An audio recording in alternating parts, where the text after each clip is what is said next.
UGC Bharat की उच्च शिक्षा व्यवस्था को इक्विटी बिल की अति आवश्यकता है।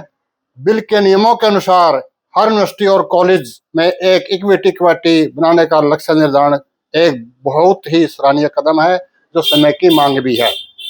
इस बिल में नियम किसी के अधिकारों का हनन नहीं करते, बल्कि सदियों से वंचित वर्गों, एससी है, एसटी है, ओबीसी है, ईडब्ल्यूएस है, अल्पसंख्यक हैं, को मुख्य धारा में लाने और उनका उत्पीड़न रोकने का आवश्यक कदम है। ये नियम शैक्षणिक संस्थाओं में समान शिक्षा को बढ़ावा देंगे। यूजीसी द्वारा बनाए गए वंचित वर्गों के छात्र छात्राओं के हितों के लिए जो ये नियम प्रावधान बनाए गए हैं, वे संविधान के अनुच्छेद 14, 15(4), 15(5), 16(4), 46 की भावना के अनुरूप है। इन नियमों का मूल उद्देश्य उच्च शिक्षा में समान अवसर, प्रतिनिधित्व व सामाजिक न्याय को सुनिश्चित करना है। इसलिए यूजीसी द्वारा बनाए गए वंचित वर्गों के हितैषी नियमों को बिना किसी विलंब के माननीय सुप्रीम कोर्ट में लंबित याचिका को सही ढंग से पैरवी करके इन्हें पूर्ण रूप से लागू किया जाए और इन नियमों के विरुद्ध फैलाए जा रहे भ्रम एवं विरोध को रोका जाए।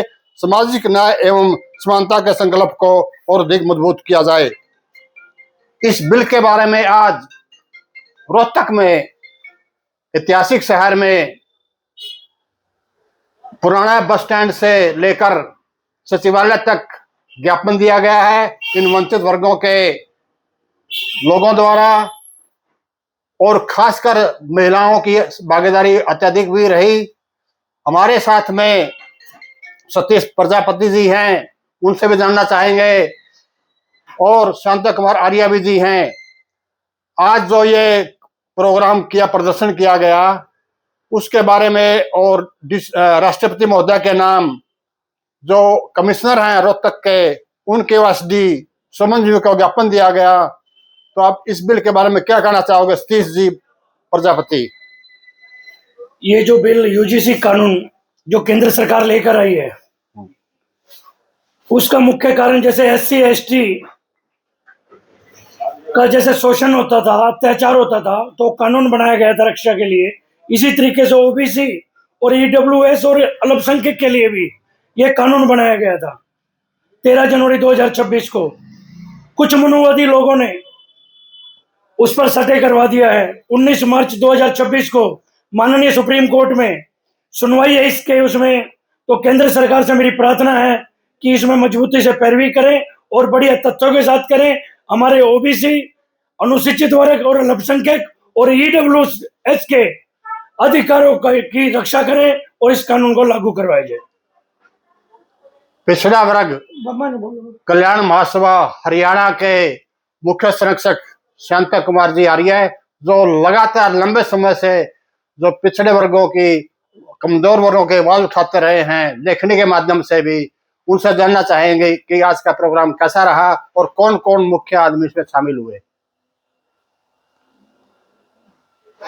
साथियों, आज का प्रोग्राम यूजीसी नियम 13 जनवरी 2026 को जो यूजीसी ने बनाए, उनके समर्थन में आज हमारा रोहतक जिला का प्रदर्शन था।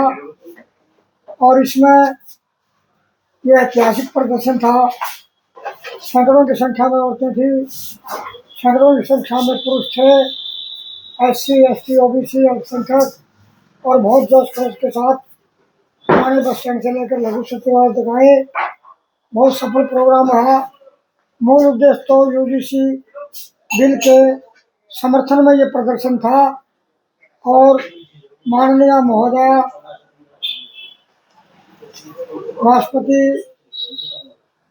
श्रीमती मुर्मू, द्रौपदी मुर्मू को उपायुक्त रोहतक के माध्यम से दिया गया है।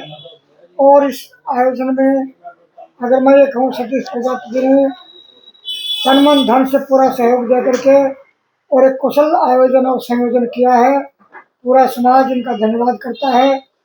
जिनसे हमारे सुरेंद्र वर्मा जी आए हैं, बहुत ही बुद्धिजीवी हैं, इन्होंने भी पूरा सहयोग दिया, और सभी का धन्यवाद करते हुए मैं केंद्र सरकार से अपेक्षा करता हूँ, उम्मीद करता हूँ, पुरजोर अपील भी है कि 19 मार्च 2026 को जो सुप्रीम कोर्ट में पहली सुनवाई होनी है, उसकी केंद्र सरकार पूरे पुरजोर और सकारात्मक ढंग से जोरदार पैरवी करे, ताकि इन दबे कुचले वंचित वर्गों को समाज की मुख्य धारा में आने का मौका मिले। धन्यवाद। इस आज के प्रदर्शन में एसटी, एससी, एसटी, ओबीसी शोषण बंद करो, यूसीजी कानून लागू करो के नारे, प्रेरणादायक नारे भी लगाए गए।